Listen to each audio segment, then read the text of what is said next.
So there was this man by the name of Muhammad. He was born in 571 AD. He was born in Mecca. Early in the 600s, Muhammad began to follow the ways of Arab seers, seeking spiritual enlightenment, and resorted to a cave near Mecca. Soon he claimed he experienced a visitation from the archangel Gabriel. And what happened is he went to tell people, he said, listen, I am a prophet to the Arab people. I am a descendant of Ishmael, and God now wants to use me to straighten out the mess that the Jews and the Christians made. And the people tell him, well, go to the Jews and see if they approve you. So he travels to Medina and he presents himself.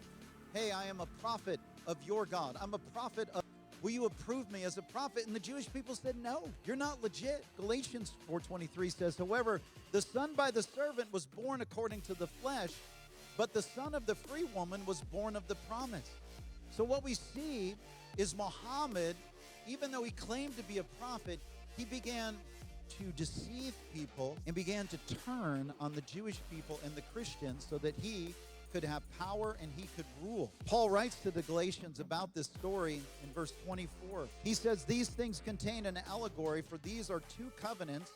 One is from Mount Sinai, bearing children to the bondage, which is Hagar. And verse 25 says, for this Hagar in Mount Sinai in Arabia.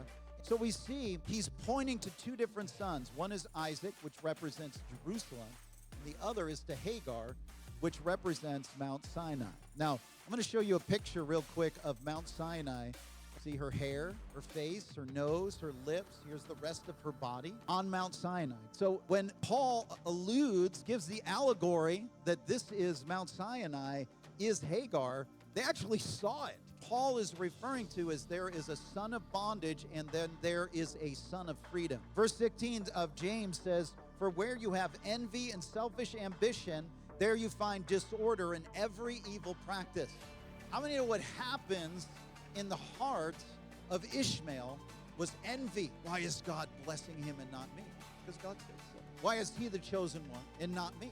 Because God said so. How many know in life you'll realize that you need to accept what God has given you, your level of anointing, your position, your place in life, and you can't be envious of those who God has chosen for greater things. We have to accept that. God has chosen a people, descendants of Abraham, Isaac, and Jacob. Learn to accept that, and you will be blessed. Genesis 12, chapter 3 says, I will bless them who bless you, and I will curse those who curse you. I want the blessing. You want the blessing? And what has happened is that this whole group of people has rejected God's purpose and plan and instead accepted the lie